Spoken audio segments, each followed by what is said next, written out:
এবং বিপিএলের তৃতীয় আসর মাঠে গড়াচ্ছে কাল। প্রথম দিনের 2 ম্যাচে মুখোমুখি হচ্ছে রংপুর চিটাং ও ঢাকা কুমিল্লা।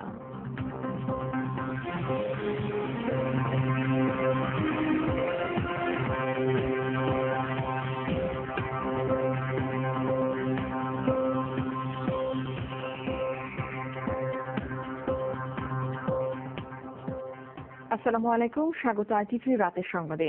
শুনছিলেন মার্কেন্টাইল ব্যাংক সংবাদ শিরোনাম। পুরো সময় আপনাদের সঙ্গে আছি আমি ফাহমিদা সালাম।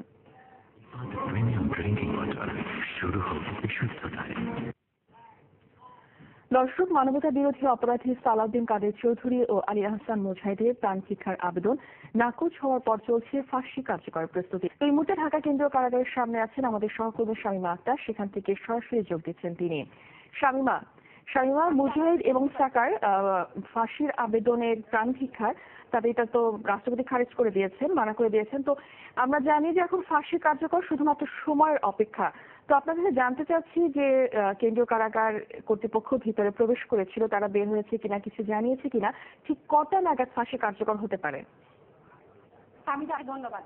জি ফাহমিদা, আপনি জানেন যে 1971 সালের মানবতা বিরোধী অপরাধে জামায়াতের সেক্রেটারি জেনারেল আলী আহসান মোহাম্মদ মুজাহিদের যে সর্বোচ্চ আদালত আপিল খারিজ করে দিয়ে গেল 29 জুলাই যে রায় দিয়েছে, যে সর্বোচ্চ যে সালাউদ্দিন কাদের চৌধুরী ও আলী আহসান মোহাম্মদ মুজাহিদ দুজনের যে দণ্ড কার্যকরে আর কোনো বাধা নেই, এটি আমরা জেনেছি যে গত 18 তারিখে রিভিউ আবেদন খারিজের মধ্য দিয়ে। এবং তারপরে তাদের পরিবারের পক্ষ থেকে আজ সবাই গতকাল দেখা করার পরেও আজকে দুজন সিভিল সার্জনের মাধ্যমে এই দুই অপরাধী আজ ক্ষমা প্রার্থনা করার জন্য দুটি আবেদন পাঠিয়েছিলেন রাষ্ট্রপতি বরাবর। এবং সেই আবেদন দুটি খারিজ হওয়ার পরে আসলে ফাঁসি কার্যকরে আর কোনো বাধা বা আর কোনো কালক্ষেপণের প্রয়োজনীয়তাই ছিল না। আর সেই মোতাবেক আজ সন্ধ্যা থেকে এখানে ফাঁসি কার্যকরের শেষ প্রস্তুতি চলতেছে। এবং আমরা ইতিমধ্যে দেখেছি যে রাত্র 9:30টার পরে মুজাহিদ ও সালাউদ্দিন কাদের চৌধুরীর ফ্যামিলির যে সদস্যগণ তারা এসেছেন। এবং আমরা জানি যে এই কেন্দ্রীয় কারাগারের ভেতরে এখন সালাউদ্দিন কাদের চৌধুরীর প্রায় 18 জন সদস্য ভেতরে আছেন। এবং ওখানে যে অনুসন্ধান কক্ষ আছে সেখানে আছে আলী আহসান মোহাম্মদ মুজাহিদের পরিবারের 11 জন সদস্য। এবং এরা সবাই দেখা করার পর আমরা যতটুকু জেনেছি যে রাত্র হয়তো 12:01 পর দুটি ফাঁসি কার্যকর করার জন্য সকল প্রস্তুতি কারা কর্তৃপক্ষ ইতিমধ্যেই গ্রহণ করেছে। এখানে জল্লাদ প্রস্তুত আছে 7 সদস্যের একটি টিম। এবং আমরা জানি যে ঢাকা কেন্দ্রীয় কারাগারে দুটি ফাঁসির মঞ্চ রয়েছে এবং দুটি ফাঁসির মঞ্চ ইতিমধ্যে প্রস্তুত এবং তার উপরে ত্রিপল দিয়ে ঢেকে কঠোরভাবে নিরাপত্তা ব্যবস্থা দেখা হচ্ছে। এবং এখানে চারপাশে পুলিশের বলতে যাবে যে কয়েক হাজার নিরাপত্তা কর্মী আছে। এখানে আছে র্যাব সদস্যরা, এখানে আছে ডিবি পুলিশ, এখানে আছে পুলিশ, জেল পুলিশ সহ সাদা পোশাকে বিভিন্ন গোয়েন্দা সংস্থার লোকেরা রয়েছেন। এবং আমরা যতটুকু জেনেছি যে তারা কর্তৃপক্ষ ইতিমধ্যে 4টি অ্যাম্বুলেন্স ও 2টি কফিন তারা সংগ্রহ করেছেন, যেগুলোতে করে সালাউদ্দিন কাদের চৌধুরী ও আলী আহসান মোহাম্মদ মুজাহিদের পরিবারের কাছে তাদের লাশ পাঠিয়ে দেওয়ার জন্য যে প্রস্তুতি নেওয়া হয়েছে তাও প্রায় সম্পূর্ণ।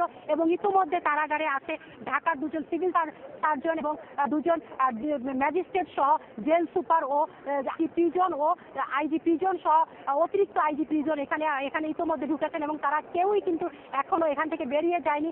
আরো একটু বলে রাখা দরকার যে আমরা এখনো প্রায় ঘড়ির কাঁটায় 11:15 বাজে, মুজাহিদের পরিবারের কেউ কিন্তু এখনো কারাগারে ঢোকেনি। এবং তারা কারাগারে ঢোকার পরে হয়তো তারা দেখা করবেন এবং তারা বেরিয়ে যাওয়ার পরেই কিন্তু মুজাহিদের ফাঁসিটি আনুষ্ঠানিকতা শুরু হবে। তবে এ পর্যন্ত আমার কারাপদ কর্তৃপক্ষের কাছ থেকে আমি যতটুকু আলোচনা করে জানতে পেরেছি, দুটি ফাঁসি আজ কার্যকর হবে এবং দুটি ফাঁসি কার্যকর করার জন্য সকল প্রস্তুতি সম্পূর্ণ করেছে কারা কর্তৃপক্ষ। শামীমা, আপনাকে ধন্যবাদ। এতক্ষণ ঢাকা কেন্দ্রীয় কারাগারের ফটক থেকে জানাচ্ছিলেন সহকর্মী শামীমা আক্তার। এর আগে সালাউদ্দিন কাদের চৌধুরী ও আলী আহসান মুজাহিদের প্রাণ ভিক্ষার আবেদন নাকচ করে দেন রাষ্ট্রপতি। এতে কারাগারে সাকা ও মুজাহিদের সঙ্গে শেষ দেখা করেন পরিবারের সদস্যরা। বিস্তারিত জানাচ্ছেন নাজির ফরাজি। ফাঁসি কার্যকরী দিনভর চলা শঙ্কার অবসান ঘটে রাষ্ট্রপতির চূড়ান্ত সিদ্ধান্তে। মানবতা বিরোধী অপরাধী জামায়াতের সেক্রেটারি জেনারেল আলী আহসান মুজাহিদ ও বিএনপির স্থায়ী কমিটির সদস্য সালাউদ্দিন কাদের চৌধুরী রাষ্ট্রপতির কাছে প্রাণ ভিক্ষার আবেদন করলেও তা নাকচ করে দেন তিনি। এর আগে স্বরাষ্ট্র ও আইন মন্ত্রণালয় হয়ে রাষ্ট্রপতির কাছে যায় আবেদন। এদিকে ফাঁসি কার্যকরের যাবতীয় প্রস্তুতি সম্পন্ন করেছে কারা কর্তৃপক্ষ। নিরাপত্তার চাদরে ঢেকে ফেলা হয়েছে কেন্দ্রীয় কারাগার ও আশপাশের এলাকা। কয়েক স্তরের নিরাপত্তা জোরদারের পাশাপাশি বিপুল সংখ্যক আইন শৃঙ্খলা বাহিনী ঘিরে রেখেছে গোটা এলাকা। বন্ধ রয়েছে সব ধরনের যান চলাচলও।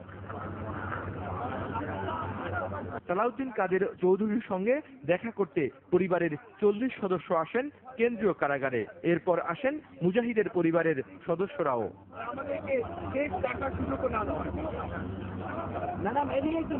শনিবার দুপুরে জানানো হয় রাষ্ট্রপতির কাছে প্রাণ ভিক্ষা চেয়েছেন মৃত্যুদণ্ডপ্রাপ্ত 2 অপরাধী। বাংলাদেশের সংবিধানে 49 অনুচ্ছেদের যে মহামান্য রাষ্ট্রপতির যে ক্ষমা করার ক্ষমতা, সেই ক্ষমতা প্রয়োগ করার জন্য তারা আবেদন করেছে। আমি যেটা বলছি না সেটা হচ্ছে যে এই আবেদনের মধ্যে তারা কি লিখেছে। তবে কারা কর্তৃপক্ষের এমন দাবি অস্বীকার করে বিবৃতি দেয় জামায়াত ইসলামী। বলা হয়, গণমাধ্যমে প্রকাশিত সংবাদ ঠিক নয়। এর আগে মুজাহিদের পরিবার সংবাদ সম্মেলন ডাকলেও ক্ষমা চাওয়ার বিষয়টি পরিষ্কার করতে পারেনি। সংবাদ সম্মেলনে তার ছেলে প্রশ্ন রাখেন, মৃত্যুদণ্ড কার্যকর হলে 21শে আগস্ট গ্রেনেড হামলা মামলায় তার বাবার বিষয়টি কি হবে। আমি বলতে পারবো না। এটা ব্যক্তিগতভাবে যিনি আছেন আমার পিতা যিনি ঝাড়খণ্ড কারাগারে আছেন এখন, ওনার ডিসিশনে। অন্যদিকে গুলশানে বিএনপি চেয়ারপারসনের কার্যালয়ে বিএনপি নেতা গয়েশ্বর চন্দ্র রায়ও জানান, সালাউদ্দিন কাদের চৌধুরী প্রাণ ভিক্ষা চাইবেন না। সালাউদ্দিন কাদের চৌধুরী প্রেসিডেন্টের কাছে মাফ পিটিশন করবেন কিনা পরিবারের পক্ষ থেকে বলা হয়েছে, তিনি মাফ পিটিশন করবেন না। আমরা ব্যক্তিগতভাবে ওনার স্ত্রী এবং ছেলেকে জিজ্ঞেস করছি যে তিনি মাস্টারপিটিশন করুক বা না করুক, ওনার পক্ষে আপনারা মাস্টারপিটিশন করবেন কিনা। ওনারা বলছে তারা মাফি চায় না, মাস্টারপিটিশন করবে না। বিকেলে রাষ্ট্রপতির সাথে সাক্ষাতে যাওয়ার জন্য বঙ্গভবনে যান সাকা চৌধুরীর পরিবারের সদস্যরা। আগে অনুমতি না থাকায় সে সুযোগ পাননি তারা। প্রাণ ভিক্ষার বিষয়টি স্বীকার করতে রাজি নন সাকার পুত্র হুম্মাম কাদের চৌধুরী। সালাউদ্দিন কাদের চৌধুরীর ট্রায়ালটাকে একটি মিস ট্রায়াল হিসাবে ডিক্লেয়ার করা হোক, এবং ওই চিঠিটার মধ্যে লেখা আছে যে ওনার যদি রিট্রায়াল হয় তাহলে ওখানে যেন ওনার সাক্ষীদেরকে আসতে দেওয়ার সুযোগ করে দেওয়া হয়। যতক্ষণ পর্যন্ত বাবার মুখ থেকে আমি না শুনি ততক্ষণ পর্যন্ত আমার এটা বিশ্বাস করা কঠিন। সালাউদ্দিন কাদের চৌধুরী ওরকম মানুষ না যে ফাঁসির ভয়ে স্বীকার করবে যে উনি কোনো গুনাহ করেছিল। রাষ্ট্রপতির সঙ্গে সাক্ষাতের সুযোগ বঞ্চিত হয়ে সাকার পরিবার যায় কারা ফটকে। ঢাকা। ফাঁসি কার্যকরের বিষয়ে জানতে আবারও চলে যাচ্ছি ঢাকা কেন্দ্রীয় কারাগারের সামনে। সেখান থেকে সরাসরি যোগ দিচ্ছেন সহকর্মী আপেল শাহরিয়ার। আপেল, আমরা অতীতেও দেখেছি যে এ ধরনের যুদ্ধাপরাধীদের ফাঁসি কার্যকরের সময় কারাগার এবং এর আশেপাশে ব্যাপক নিরাপত্তা ব্যবস্থা করা হয়। তো আজকে সাকা মুজাহিদের ফাঁসি কার্যকর যে কিছুক্ষণের মধ্যে হবে, এর প্রেক্ষিতে কি ধরনের নিরাপত্তা ব্যবস্থা গ্রহণ করা হয়েছে কারাগার এবং এর আশেপাশে? আসলে কেন্দ্রীয় কারাগারের সামনে পর্যাপ্ত নিরাপত্তা ব্যবস্থা নেওয়া হয়েছে। আপনাকে যদি একটু আমি দেখাই যে নিরাপত্তা ব্যবস্থা আইনশৃঙ্খলা বাহিনী কি পরিমাণ নেওয়া হয়েছে, আপনি দেখছেন যে কয় স্তরের নিরাপত্তা ব্যবস্থা কিন্তু এখানে বলাই তৈরি করেছে আইনশৃঙ্খলা রক্ষাকারী বাহিনী। এবং শুধু যে র্যাব পুলিশ কিন্তু নয়, বিজিবির কিন্তু একটি টহল, রাজধানীতে কিন্তু 20 প্লাটুন বিজিবি কিন্তু রাজধানীর গুরুত্বপূর্ণ স্থানে কিন্তু তারা টহল দিচ্ছে। এবং সরকারের শীর্ষ পর্যায়ে কিন্তু সবসময় নেতারা কিন্তু বলে আসছিলেন যে এই রায়কে ঘিরে বা রায় পরবর্তীতে যে কোনো ধরনের বিশৃঙ্খলা বা অরাজকতা করার চেষ্টা করছে একটি গোষ্ঠী। সেক্ষেত্রে কিন্তু শুধু রাজধানী নয়, সারা দেশে কঠোর নিরাপত্তা বলে তৈরি করা হয়েছে যাতে যে কোনো ধরনের অপ্রীতিকর ঘটনা যাতে না ঘটতে পারে। এবং আমি আপনাকে এটি বলে রাখি যে যতদূর আমি জানতে পারছি যে আজকে রায় কার্যকর হয়ে যাবে। তো রায় কার্যকর হয়ে যাওয়ার পর তাদেরকে যে তাদের নিজ গ্রামে নিয়ে যাওয়ার যে একটি বিষয়টি থাকে, তো সেখানে যেটি করা হবে যে রাজধানী থেকে শুরু করে বিভিন্ন যে পয়েন্টগুলো দিয়ে যে চট্টগ্রামের দিকে সাকা চৌধুরীর যে পরিবারের কাছে হস্তান্তর করা হবে, তো সেখানে হাইওয়েতে কিন্তু পর্যাপ্ত পরিমাণ নিরাপত্তার ব্যবস্থা নেওয়া হয়েছে এবং হাইওয়ে বিভিন্ন মোড়ে মোড়ে কিন্তু পুলিশের টহল জোরদার করা হয়েছে এবং ফরিদপুরেও কিন্তু একই অবস্থা। ফরিদপুরের যে রোডগুলো দিয়ে এই অ্যাম্বুলেন্স নিয়ে সেখানে যাওয়া হবে, সেখানেও কিন্তু কঠোর অবস্থানের মধ্যে নেওয়া হয়েছে।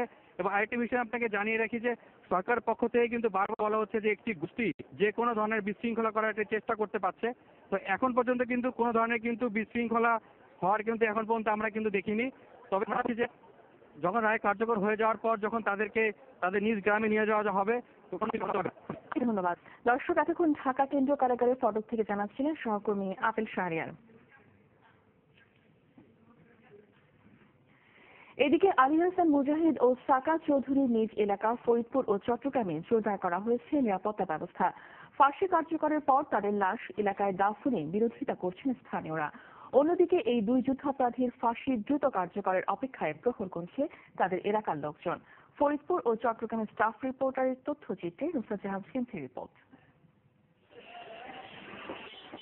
মানবতা বিরোধী অপরাধে ফাঁসির রায় কার্যকরের অপেক্ষায় থাকা ফরিদপুরের যুদ্ধাপরাধী আলী হাসান মুজাহিদের পশ্চিম খাবাসপুরের বাড়িতে পুলিশ মোতায়েন করা হয়েছে। এছাড়াও এলাকার সব গুরুত্বপূর্ণ পয়েন্টে অতিরিক্ত নিরাপত্তার পাশাপাশি আশেপাশের জেলাতে কয়েকশো পুলিশ ও এপিবিএন সদস্য মোতায়েন করা হয়েছে।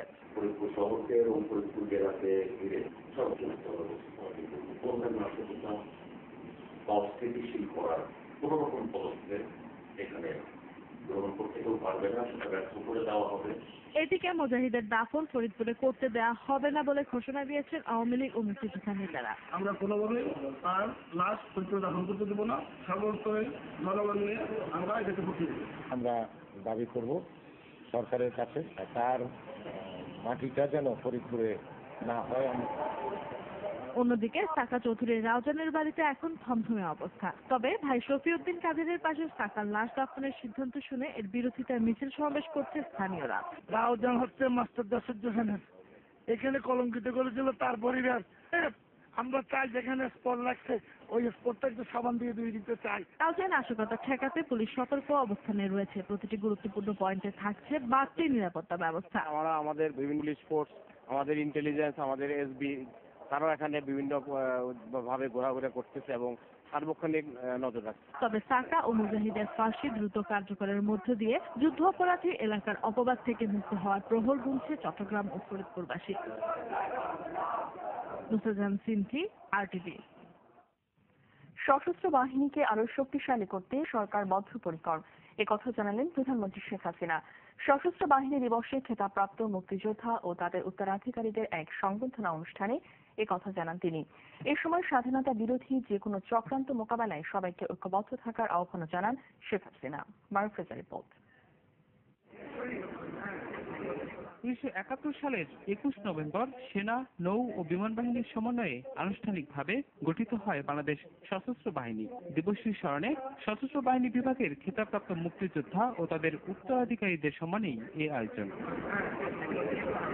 এতে সশস্ত্র বাহিনীর পরিবারের সদস্য ছাড়াও যোগ দেন জাতীয় সংসদের স্পিকার, প্রধান বিচারপতি, সংসদের বিরোধী দলীয় নেতা, অবসরপ্রাপ্ত সামরিক বেসামরিক কর্মকর্তারা। পরে সশস্ত্র বাহিনীর আধুনিকায়নে বিভিন্ন উদ্যোগের কথা তুলে ধরেন প্রধানমন্ত্রী। মহান মুক্তিযুদ্ধের চেতনা উজ্জীবিত সশস্ত্র বাহিনী জাতির অহংকার। আপনারা যেন শৃঙ্খলা পেশাগত দক্ষতা সর্বোচ্চ প্রশংসিত হতে পারেন, দেশের প্রতিরক্ষা এবং দেশ গড়ার কাজে অবদান রেখে আপনাদের গৌরব সমুন্নত রাখতে পারেন, পরম আল্লাহ তাআলার কাছে এই প্রার্থনা জানাই। আমাদের অর্থনীতি যেভাবে এগিয়ে যাচ্ছে, গতিশীলতা অর্জন করছে, তার জন্য আমরা অব্যাহত রেখে দেশকে আরো উন্নত করতে পারি। সকালে দিবসটির স্মরণে ঢাকা সেনানিবাসের শিখর নির্মাণে শ্রদ্ধা জানান রাষ্ট্রপতি ও প্রধানমন্ত্রী। নিজ বাহিনীর পক্ষে ফুল দিয়ে শ্রদ্ধা জানান সেনা, নৌ ও বিমান বাহিনীর প্রধানরা। শ্রদ্ধার আনুষ্ঠানিকতা শেষে সেনানিবাসের সশস্ত্র বাহিনী বিভাগে বীর শ্রেষ্ঠদের উত্তরাধিকারী এবং খেতাবপ্রাপ্ত মুক্তিযোদ্ধা ও তাদের উত্তরাধিকারীদের সংবর্ধনা অনুষ্ঠানে যোগ দেন প্রধানমন্ত্রী। এ সময় দেশের অগ্রযাত্রায় সব বাধা মোকাবেলায় সবাইকে ঐক্যবদ্ধ থাকার আহ্বান জানান শেখ হাসিনা। আজকে বাংলাদেশের এই অগ্রযাত্রা যাতে কেউ রোধ করতে না পারে তার জন্য সকলকে সম্মিলিতভাবে কাজ করার আহ্বান জানাচ্ছি। বাংলাদেশ মুক্তিযুদ্ধ বিজয় অর্জন করে স্বাধীনতা আমরা পেয়েছি, আমরা বিজয় অর্জনকারী দেশ। সবসময় বিশ্ব দরবারে আমরা মাথা উঁচু করে চলবো, কারো কাছে মাথা নিচু করে।